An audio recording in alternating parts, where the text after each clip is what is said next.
Hi, I'm your host, Rick Sessinghouse, and excited to launch Flow Golf Podcast. Each episode, we will share stories, interview experts, and share cutting-edge strategies for peak performance. Here's my co-host, Hallam Morgan, to explain more about Flow Code Golf. Thanks, Rick. Flow Code Golf is a framework of strategies, principles, and techniques that take us from fear to the state of flow, the state of optimal performance, and the zone where we play our best golf. You can find out more about Flow Code Golf at www.flowcode.golf. And I just want to finish up by saying this podcast is as much your podcast as it is ours.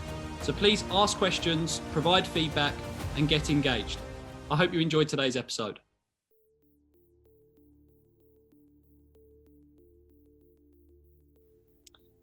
Welcome back to the Flow Golf Podcast. I'm super excited for another episode, but a unique one. We haven't done a huge number of guest episodes recently, but we're incredibly excited to have John Dunigan with us on today's episode. Rick, I know yourself and John have known each other for a long time.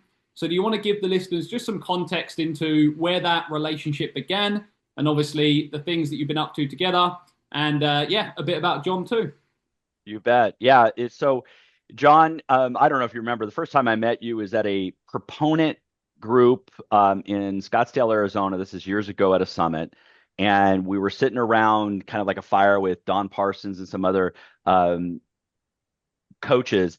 And I just really enjoyed connecting with you at that time, your energy, how much fun you have talking about golf and instruction.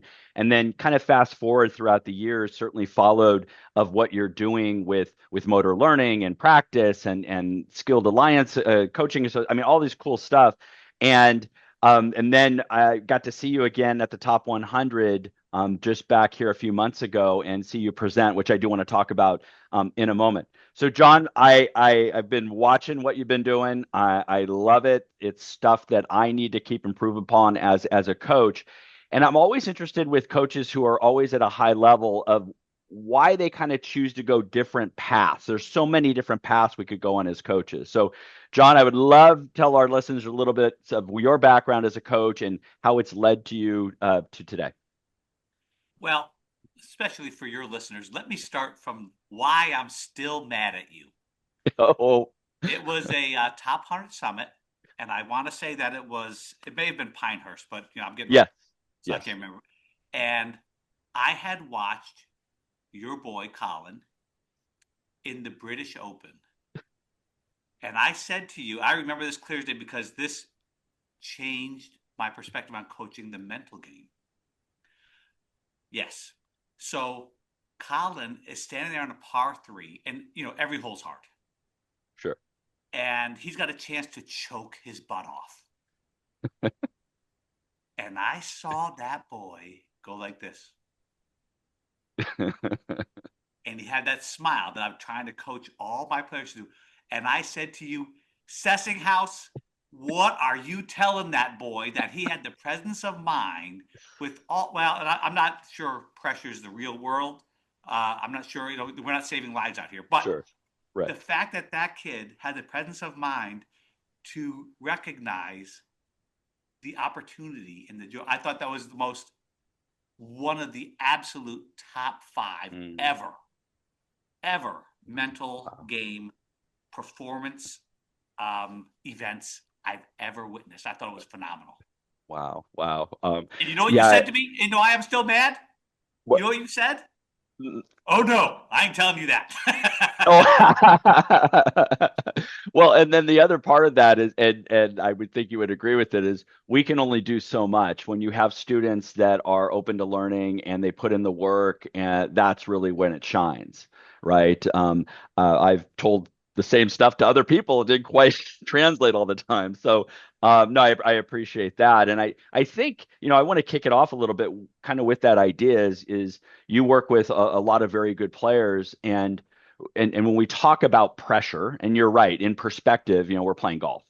But it means so much to these golfers, right? It's part of their identity. They put so much work in. There's a lot of attachment to that.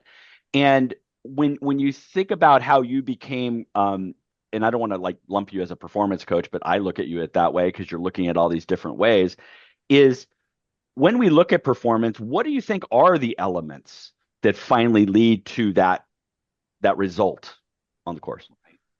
Well, I think the really biggest deal is, if you don't have skill, you will seem mental. So it's developing the high level of skill. And the problem is that this high level of skill is not what you normally see people working on. Right? You see people working on. This is the reason why Will Wu and I created this Practice Coach Golf app, and he's a motor learning guy, and he worked with Olympic athletes and PGA Tour players and all kinds of stuff in different sports about how to acquire skill. Well, what happens is, it's a very, very good possibility that a lot of our players out there are trying so hard to master this one. I'm in my home studio. I spend a lot of time in here. I love golf, by the way. I just love it. And we're trying to get it exactly right. And then, then you go out. I was talking in Arizona a different time, and a professional golfer asked me about practice. And I said, you hit a lot of 6-irons? He goes, oh, yeah, a lot of 6-irons. Cool. How far do you hit a 6-iron? It was 200 on the fly. I go, cool. When is the last time you had a 6-iron from 200 yards? And he goes, ooh. So he's spending I was telling him, you're spending all this time honing a shot that you hardly use. Right? That's what we do, because we're trying to get it perfect. Then you get out there on the golf course, and now you're in between 6 and 7, and there's wind coming out of the left. Right? And now all your practice has maybe become more like exercise than practice. You're not training the shots you need to play the game of golf. So I think the range might be a dangerous place for people. Right? And I did, my daughter is quite good at golf. Like, she's very good, plays in college and Division I. She learned golf on a golf course, curiously enough. But we don't right, where you learn basketball, right? Yes. On a basketball course. So there's an element of, we're not using the golf course to learn. We're using only the range, which doesn't look a darn thing like golf. So we have in our app, we have on-course scrimmage practice, where you might work on different lies. You might work on distance control, shot shapes, that kind of stuff. It's the way we're training golf isn't good. That's a long-winded version of it. But and I love the answer. And again, this is my bias coming out. So everybody listening, if I love what you said, and I've said many times, I coach Colin, 70% of our lessons were done on a golf course, and so on and so forth, right? I came from non-golf as a kid, so I played other sports, and I played football. And a football practice was actually running plays in situations. You have 2 timeouts, it's all situational based. Certainly there was fundamentals you did to the side, but most of the bulk of the practice was practicing football. Okay. It was actually the game. It was actually situations. And I never got it when I took up golf a little bit, let's say later, and take a golf lesson and go, oh, this is how it's taught. This is how it's coached. And I go, but I don't know how to do those things on the course. Right. And so when I became a coach, I wanted to see, is there another way to do that? So I really love that. I think, I've heard from other coaches where they maybe push back at a little bit. Because you're working with Dr. Wu and you guys have some research behind it, is there some research studies talking about types of practice? And you certainly can use your verbiage because there's a bunch of different topics out there, that type of practice is better? Well, that's a good question. So it's a continuum of practice. Now, for a lot of golfers, certainly the golf professionals that listen to you, we have been taught that block practice, which is repetitive practice, hit the 7-iron, 2-yard draw over and over again.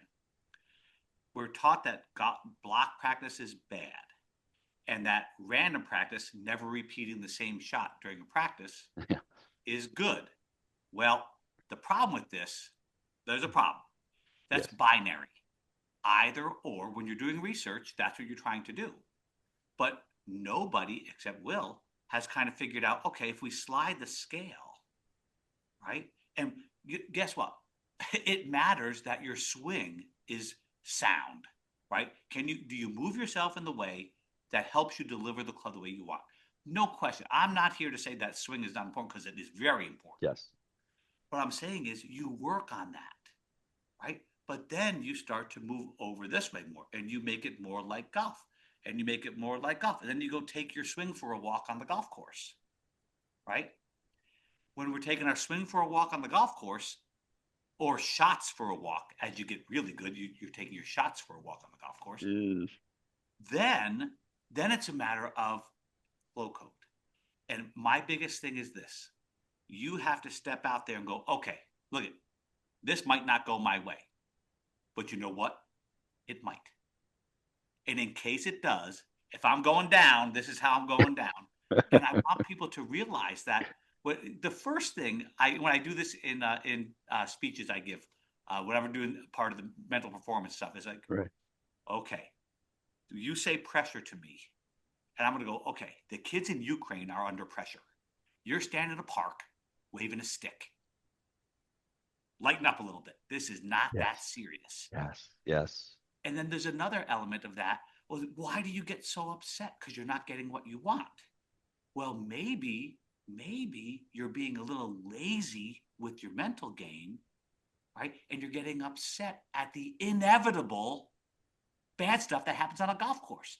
Perfection's not coming, right? And certainty is not coming. And if you can't accept that, you can't play freely. And if you can't play freely, you're walking a tightrope. Yes. Right? Yes. Don't miss.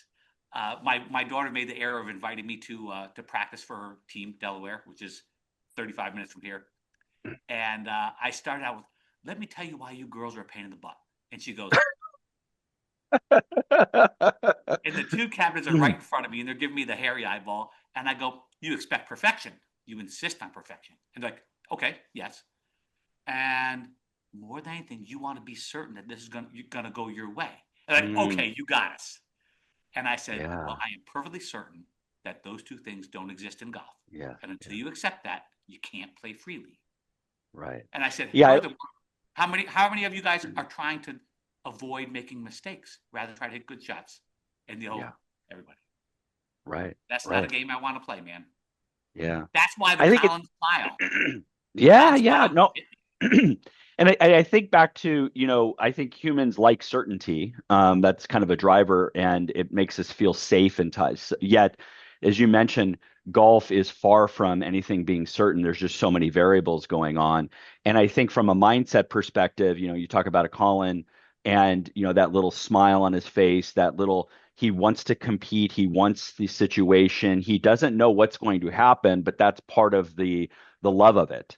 And to embrace it. One of our coaches, Josh Alpert, talks about opportunity, right? Looking at something as an opportunity. We also say, look at it as a challenge instead of a threat. And so that viewpoint, those lenses is super important, that how we view something, perception, it becomes your reality. And that does have a physiological response to us, and a cognitive response, and an emotional response.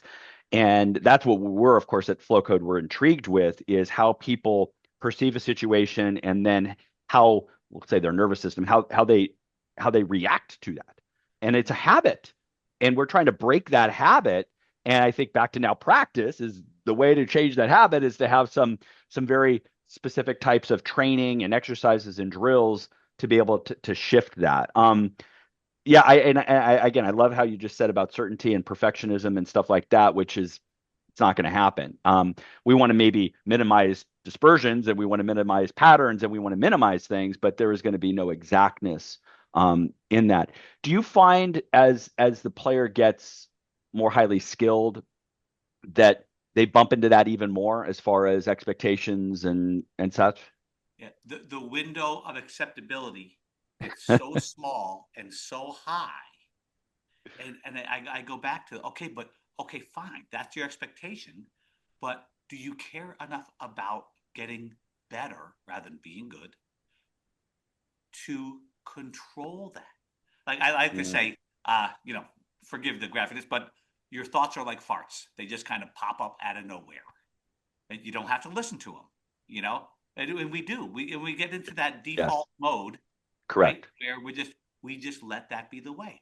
But then that means you actually don't really care about being good or getting good. You want to be, but do you care enough to take control over what you guys talk about? That's yes, fantastic. and the golf and the ball control, golf swing stuff, right? But there's a control over your own emotional reactions, right? Your own sense of, let's see, and give me your best effort, right? That's all I ask for, your best effort. I know I know I'm going to hit some good shots, and I'm going to hit some bad shots. But if you can't accept that, if it's like, and when I played, by the way, the reason I don't play, I'm too old now. But no, I think what killed me in playing golf was I killed myself to play good. But I had this absolute perfectionist.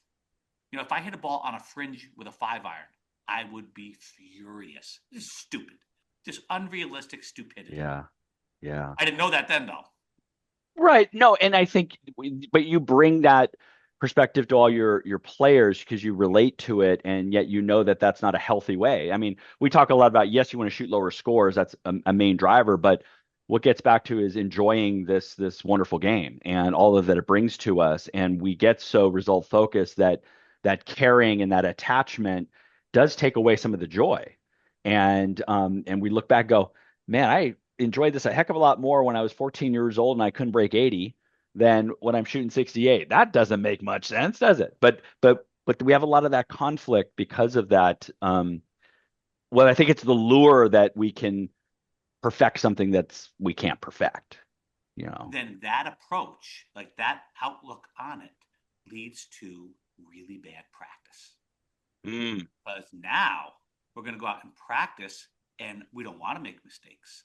But the mistakes, intentional mistakes, might be where the magic is because your brain needs data points.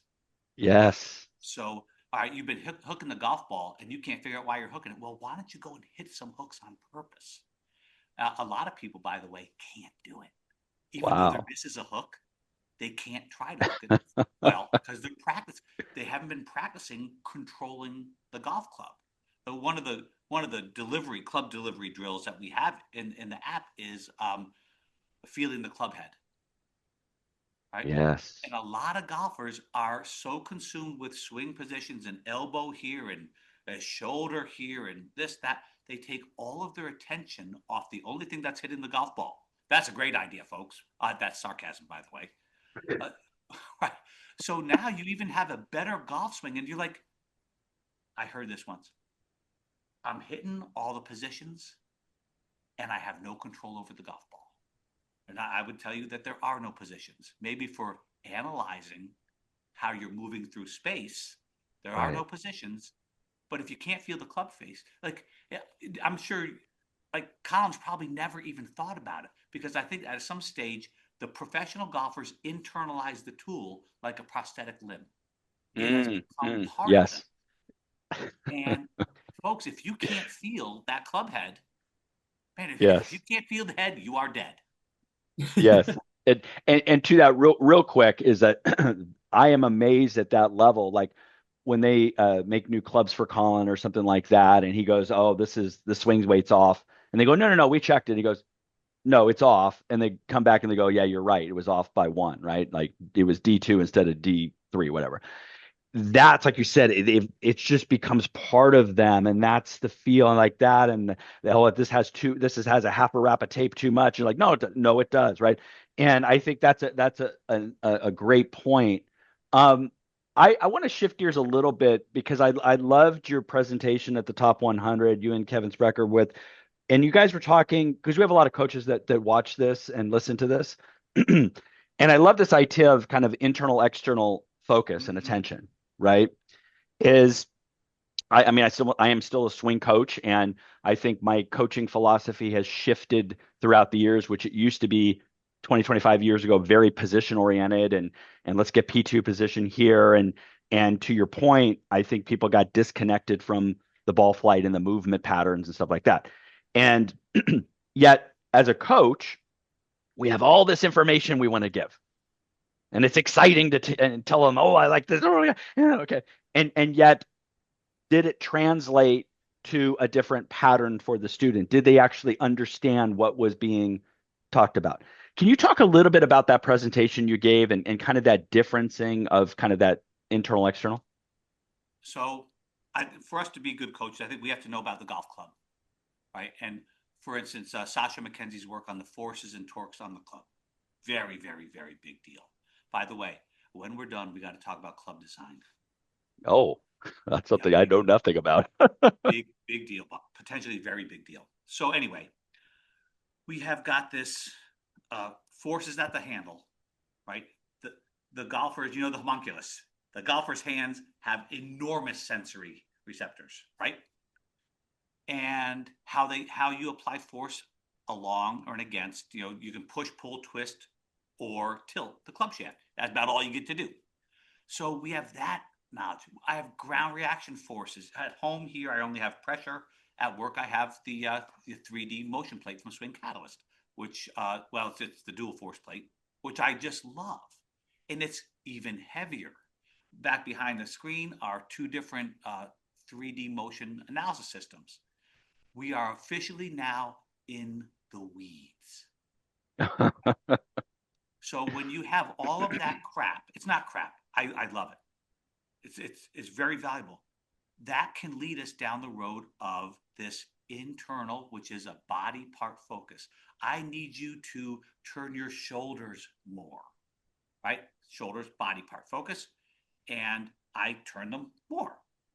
Well, I might go like this. Hey, can you take those shirt buttons and just point them over there more? And now that might seem dumb. It might seem like there's no difference in those. But in the actual research, and this is one of the best, most stable research findings in motor learning, is that the external focus, turn the shirt buttons, right? That's the effect of the movement, versus the internal, turn the shoulders. External focus has a major advantage as far as learning and performance. So now I'm going to switch the key, right? You need more shoulder tilt on the backswing, right?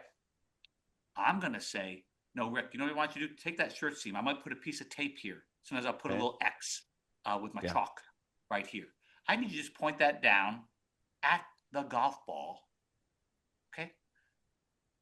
The research says that the external focus is way better. Internal works, but what happens is you will kind of tighten up the degrees of freedom around that joint. So it's very particular. I need to externally rotate my trail shoulder. Right? As opposed to, I got this book, I need to just hold up my book.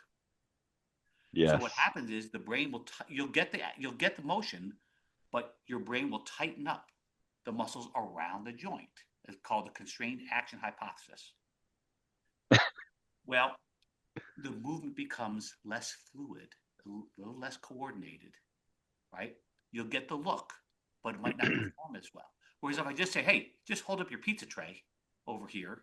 Right. Totally different. I think that's what Kevin and I were trying to get at, the way that we cue movement. And it's a very different way to do things, right? Yeah. It's super important that then like guys like you and I are going to go and take this data and go, oh yeah, no, just point this shirt seam down. After all that data, you get something like that. And Will says, nobody's going to know what is behind what you tell them, I go, yeah, I know. I don't want them to know that. If you want, I can lay this out for you in the biomechanics and the forces of it, but I'm not going to do that. It's just not going to help you. Right? Even if you are a golf nerd, I don't want you thinking that too much. I just want you to point your shirt seam, shirt seam down. Does that make sense? Yeah. So when you 100%. Yeah, when you're trying to when you're trying to get yourself to move better, think about, okay, what part of my shirt? I use sticks across the belt loop. Would you be able to see this? So I go here. Yeah. For sure. So I know that there's a lot of folks that are teaching the shoulder down, right, and side bending. But what if I told you side bending is bad? What if I said that side bend where you actually curve the spine is not good for you? A little tiny bit, it's okay, but it's not good for your back at all. What if I told you, hey, you know what? Watch this. I'm going to lift the left side of my belt up. What happened to my spine tilt? Just went with it. Yeah. It just went with it. So I'm getting the side bend, which is, I don't want the bend. I hate the words bend, by the way. I just hate those words. There's tilts, right? Yes. So I have this. Now I have my side bend. Or I'll tell you, hey, you know what? See this left end? Can you point it down on the backswing and up and around behind you? And sometimes I'll put my hand here. Yes. Right? And I'll have them find that there. I have a microphone stand. Okay, hit that microphone stand. Right? And you'll get this ground reaction force shift and a complete biomechanical difference. And generally speaking, if we're good at this, I should be able to change a person's swing in one swing. One swing. Now, that doesn't mean they learn anything yet. That means they obeyed, right? But now, and the big thing, I have this big thing against putting people in position. How are they going to do that when you're not there? You can't push somebody into position, right? Their nervous system's not working. But you could give somebody something, an external cue, show them video of what it looks like. Okay, go learn this, right? Go teach it to yourself, because I'm not the teacher. I'd like to be the teacher, but you're going to practice 40 hours by yourself before I see you again. So you have to be the teacher. Those are the hard rules. I'm not the teacher. Love it. You know, lessons are information sessions, right? They're information sessions, but there's nothing learned in a lesson. I know that sounds so bad for golf teaching, but it's true. Learning takes time. Right? The only thing you learn right away, stove hot. That's it. Love it. Love it. No, I love that. And obviously, John, what we're talking about there is how do we develop those skills, right? How do we start to develop those skills, first of all, in a closed environment, but then the conversation Rick and I always have is how do we then transfer those skills into competition where there's pressure? And it's one of the biggest challenges when we talk to our coaches, we talk to our players. One of the biggest challenges in the game right now, there are so many players who have an incredible amount of skill, whether we don't even define it as skill, but on a driving range, in a closed environment, on a flat lie, with no variables. And then as soon as they step out into competition, it all falls apart. Now, we obviously discuss that from the lens of state management. We're big believers that their state has changed when they've gone from the range to the course to competition.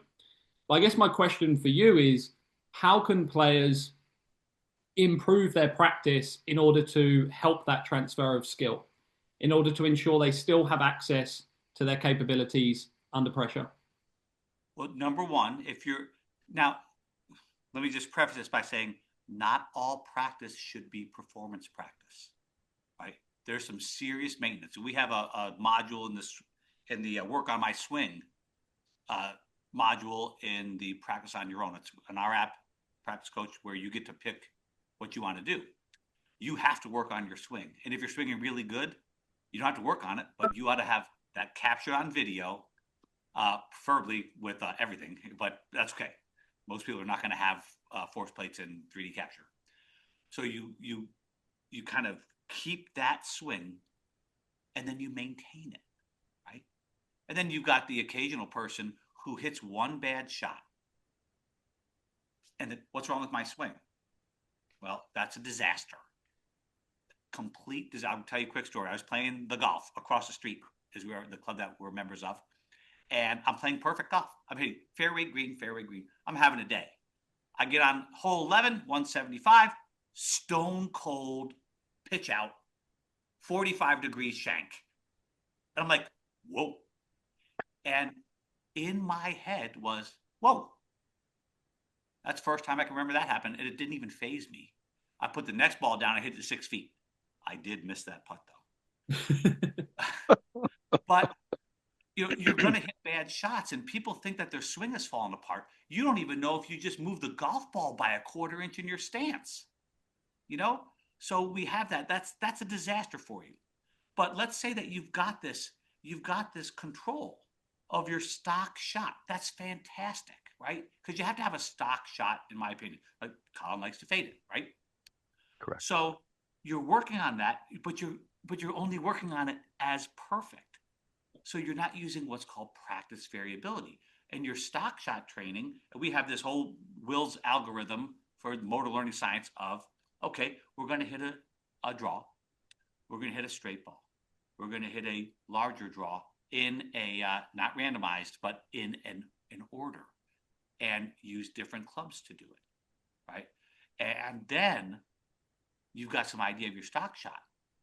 Now, you might go directly to the golf course and practice those. Right? This is the key, where you might hit 3 drives off the tee. You might hit 3 approaches. Now, I know in California that can be hard to do, but there's a way to do it, folks. I'm telling you. And if that means you just pick those suckers up and go to the next hole without putting because you're working on your shots, that's fine. But every time the kids go to the golf course, they want to play for score. So now there's no bridge between practice, scrimmage is what we call it, to play. So they've got a cavern. The Grand Canyon is in between practice and play. That's why it doesn't transfer over. Now, there's other ways to use practice, but the fact is, it's real hard to make a driving range or an indoor situation look like the golf course. Really hard. Yeah. Right? It's just different.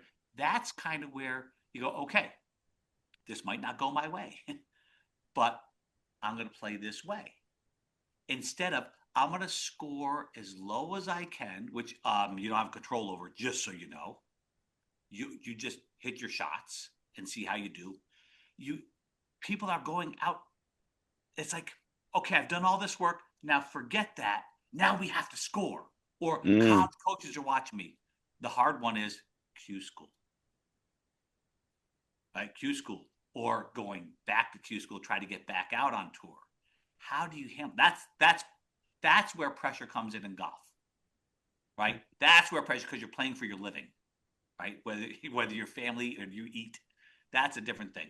But you would still go, okay, but this is the thing that gives me the best possible chance to get through there. And you focus on the process rather than the product. And I think that's mistaken by people. On that, and I'll just something that I think is said, I have to be careful how I say this. As coaches, I think in the last few years, we've gotten into this. It's not about the outcome. It's only about the process. Now, on paper, that looks good. Mm-hmm. I have a little bit of an issue with it, even though I'm a process-based coach, is if I don't have a clear goal of what I want. But my point on this is that I have a lot of people come to me and they said, yeah, I just have my process I'm working on. And their process is awful, just awful, right? Mm-hmm. But they've been told to do this process over and over again and trust the process. Sometimes if you're not getting the results, then we have to look back at something. Now, we can certainly look at motor patterns and, hey, the swing is not where it wants to be. Fine. But I think we're getting now on the other end of the pendulum where everybody says it's not about the result. And I go, well, result is always a feedback loop for us to understand cause and effect. And people then want to just say, I just got to work on my process. And I ask them what their process is, and it's not very good. So do you have any things on that end when we talk process? Because what I hear from you is we have this continuum of practice. We certainly can be maintaining or working on motor patterns. We're then starting to transfer that out more and more. To me, that's a process within itself, right? Yeah. We also believe at Flow Code that your state you're in while you're practicing is going to affect the amount of learning. Do you talk about that at all, of like what the state of the student should be in when they're practicing? So first and foremost, this is all about the outcome. But folks, the outcome is 4 hours from now. And if you're playing in college golf, it's 6 hours from now, which is, can you explain 6-hour rounds of golf? Well, we could go riff on that. Oh my God. What are you doing out there? My daughter's going to kill somebody, by the way. I'm sure of it. Well, anyway, all right. what are you doing when you practice? Right? What do you do? One, human beings are walking prediction machines. Right. Now, I did not make that saying up. That was from my hero, Dr. David Eagleman at Stanford, who's a brain scientist. And that should give us a clue. When you are practicing the golf, are you going, and this is process now. All right, so I'm gonna grab a golf stick here and show this.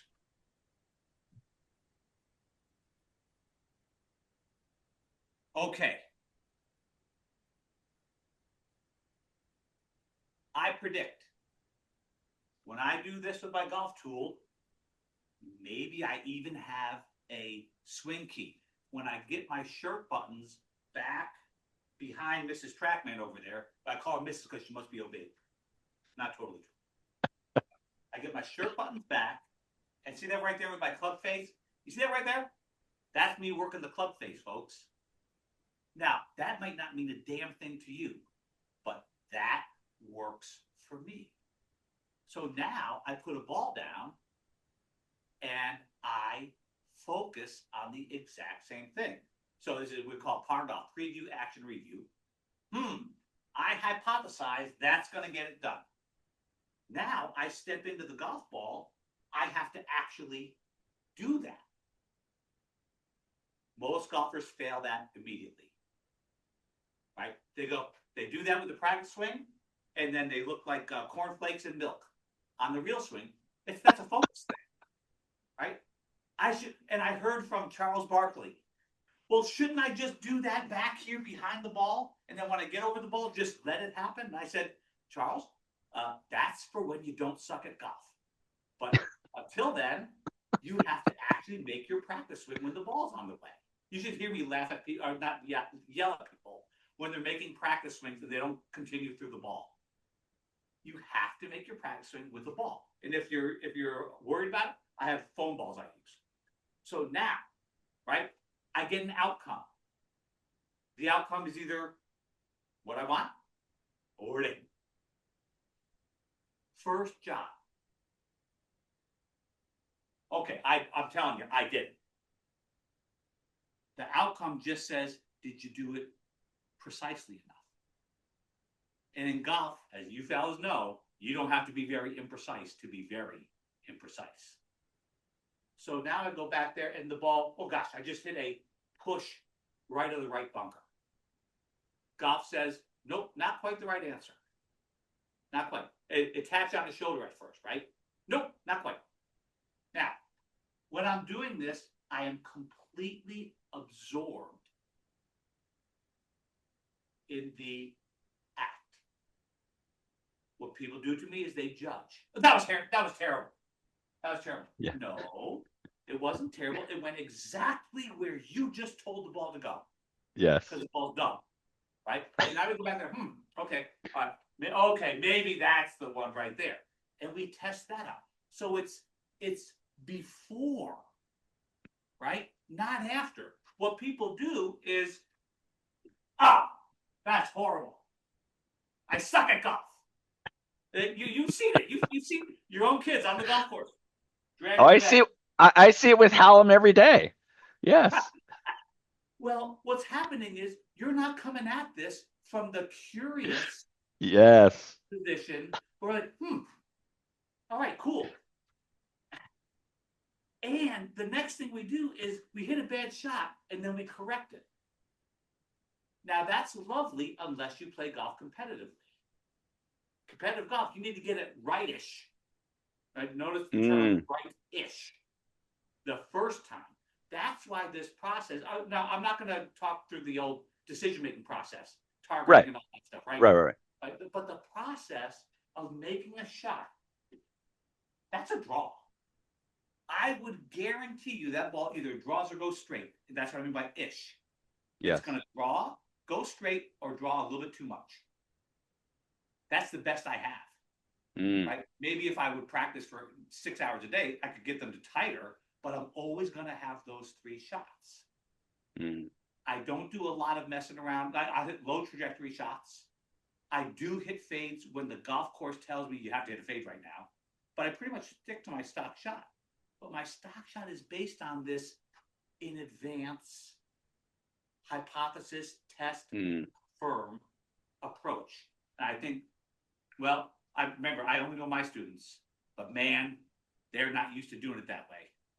And fixing the previous shot is real good if you're new to golf. Not real good if you're competitive. I love that, John, because I think then when you say like you fix that shot, then you fix the next shot, and then you fix the next shot, we have now gone on all these deviations away from the original intention to begin with. And so then that was just exercise for those 100 balls. There was, that's why I'm saying about processes is that people want to get to, I do this, I do this, I do this. And I said, well, why do you do it? And they said, well, because I was told to. I said, well, so there's actually no intentionality behind the behaviors within the process. And you don't know if that process is leading you closer to the outcome you want or not. And I think, being that I'm a swing coach too, and I'm looking for cause and effect with TrackMans and all these different things we have, we could tell what the club does, right? I mean, we have no more mysteries of what's happening. We're looking at it. Did the nervous system, did they change their pattern that doesn't show up in the closed environment? And what is that pattern now, right? And that to us is like the process of curiosity of how did I show up on this shot? Where was my attention? Where was my emotion, right? And that's a whole other ball game. But to your point, I think that's I loved how you said, like, well, if you want to be a competitive golfer, that's not a very good way to do it. And most people think, even if they're playing with their member guests, that they're competitive, but they're practicing in such a fix it mode, losing the intentionality behind it to begin with. So I love it. So that's wonderful, John. Can you tell our audience? There's two things that I want you to tell a little bit more about. One is the Practice Coach app. I know some people who have it already. Keith Morgan and John Ray Leary, and here in Los Angeles area, and they're loving to do it. I know John Ray does a lot of stuff with the scrimmage stuff with his players and stuff. Tell me a little bit more about the Practice Coach. Well, so it's an app that we designed. Took us 2 years. I'm not sure I recommend creating an app, but it's a war, folks. It's a war. It's designed because I used to write out practice plans for folks, and it's vicious. It has to be changed next week. I just don't have enough time in the day. Yeah. Same thing with Will. So we try to put our brains together, my golf sense with his motor learning sense. We try to put it together so that you get, based on the importance to scoring and your skill level, you get personalized practice sessions.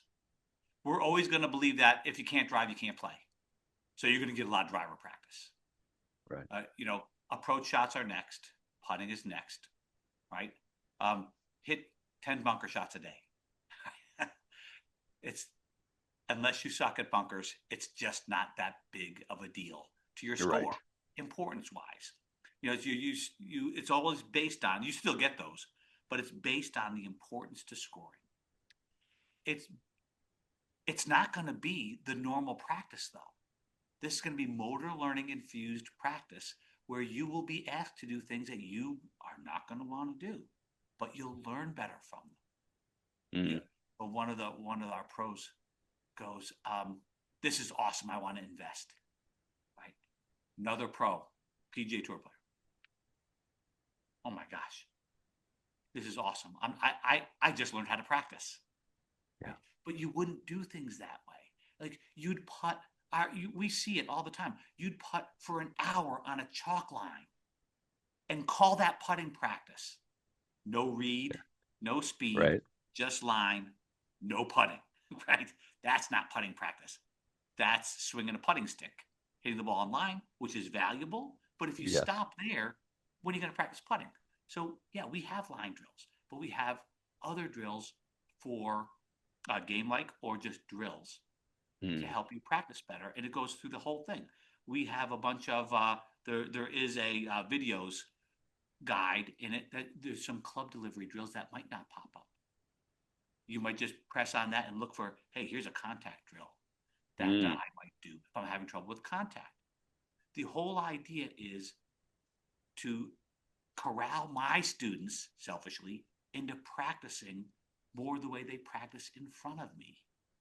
Because otherwise, they even my own kids, kills me. My own kids don't quite practice the way they practice in front of me. Sure. That's why we've got now the addition of the, I'm sorry. There is a practice coach design where we take your data and tell you, here's what you got to do. Wow. There is a practice on your own. Hey man, I only got an hour, right? I work on driving and around the green. That's all you want to do for the hour. Well, it's time-based because time is the constraint for golfers. Yeah. Yes. There's the work on your swing module, right, where you use Will's Motor Learning Science. There's a like a little. It's not a formula. There is an algorithm for speed. Like, folks, when you can't change your swing, you're still doing the same old thing. It's possible that your body can't do it. That's for darn sure. But it's also possible that you're going at a speed that you can't change what you're doing. So we'll change speeds. And we'll use, so that's one variability, right? We'll also use amount of exaggeration of the good move. Once again, those are two things that people don't do, and it's why they can't change a swing. Can you put your arm like this, folks? Can you put it over here? If you can do that, you can change a swing like this, unless you're going at a speed or you're not paying attention, which God help you if you're not paying attention. Right? If you're not paying attention, you're not trying, in my opinion. That goes back to that on-course thing. Now, okay, that's your key move to your swing, and it better be the right one. And Rick and I spend a lot of time making sure this is the right one. Now you have to go do that move on the golf course and square up the club face. Right? You can't let it go, because all you're doing is dragging yourself back to the old move again. Right. So that's what the app is designed to use. There's scrimmage on course practice, stuff you'd never do because you only want to score on the golf course. Yeah. But no. And then Will and I use secret scrimmage sometimes. That's not in the app. Secret scrimmage is where I tell you, okay, you have to do this. Right? You have to do this, and you can't tell anybody in a competitive, even in a tournament. I have been known to steal the lob wedge from my students. And they can play tournaments without it to help them learn something. So it's a cool app. That's it's awesome. only going to get better. That's awesome. It's hard work, but it's only going to get better. You just have to be willing. Yeah. You have to want to get good enough, badly enough, to want to practice at a vastly higher level. Right. Go ahead, Hal. You're on. As Rick mentioned, we have a lot of coaches that listen to this podcast, and we have a lot of coaches in our community. And I know a lot of them are in the position that you mentioned, where their students rock up onto the range and they hit 6-iron after 6-iron after 6-iron after 6-iron, trying to get that perfect shot. Now, if those coaches wanted to change one thing this week that would help improve their players' practice and therefore their skill development and therefore their performance, apart from the practice coach app, which of course would be the main answer, but what would you say they could change in their coaching or in their coaching environment that you feel would have the most powerful impact? Get it slightly different on purpose instead of trying to hit the perfect shot. Get it slightly different on purpose. Right? Your brain will learn more. Your brain needs this compare and contrast data to learn. So, and when you're trying to do it just perfectly every time, you could actually even have a really good practice session, but that's an in-session performance. It might not lead to better learning. So if you're doing I don't know, you're doing some kind of putting drill and you gain 8 strokes during your putting drill, we would say, lovely, the practice wasn't good enough. Lovely, but you can practice a whole lot better than that, because there's no way on earth you should be gaining 8 strokes, right? So that's kind of, look at it that way. Yeah. Now, you could also be looking at shots. Like I have 3 different fairways at my driving range. One has out of bounds left and see this lady over here, she will bring her gun out if you hit her house. That's what I tell him. So you got left fairway, right fairway, and on the right side of the fairway is dead people. That's the first hole. So like if you're having trouble with a right miss, I will bring you all the way down to the right side where you have dead people walking down number one and make you hit those shots. That little adjustment just made it much more like golf. Having to simply go from fairway 1 to the center fairway, which is between poles, to fairway 3 just changed the level of practice massively. Right? So it's not that hard, but you can't be lazy. You can't. Yeah. I don't know if your folks have figured it out that the margins out there for going to college to play golf, getting out of college and playing further, there are no margins anymore. It's a quarter stroke, and you don't get to play golf next year on tour. It's a tough game. So how much time can you have wasting at practice? Totally. Well, John, this was supposed to be a shorter podcast, but we keep going and going and going. I really appreciate your time, and I think what I've loved about you is one, yes, the practice app, practice coach app. Also, what you do for coaches and how you mentor them and you share your information and presenting in such a passionate way. And I know all coaches appreciate that. I know I do when I see you present. Last question for you is, where do you think coaching is going? Where do you think it's evolving towards? Oh, I don't like that question, man. I don't like that question at all, but I'm gonna give it to you. Okay. Number one, we will set up a code for the flow code folks. Maybe we'll make it flow code 26, and you'll get about 40% off the price. Awesome. No problem. Will's in charge of that stuff, so I'll tell him today. Okay. With all the data that we are now getting for golf instruction has an opportunity to get more and more difficult to understand, nearly impossible to execute. The reason we created the Skilled Coaching Alliance, that's for coaches to be able to take this incredible set of data and then make it something like, hey, point the stick, right? That is really important, that you can distill what you're trying to tell somebody. Very few people care about how much you know, right? They just want to move better or play better, right? Yeah. So if you can distill down to what is the simplest, preferably by a lot, external cue to get somebody to move differently. Now, that doesn't mean they're going to club face for that. Sometimes it happens, but you could be moving much better. You could be making a great golf swing. The club face is all over the place. You have to blend that with club face awareness. If we let this go down the rabbit hole of hyper technical, man, and by the way, Rick, I am as technical as you can possibly get at this game, but you never know it, because I'm going to go from this technical to utter, almost ridiculously simple instruction that makes a difference.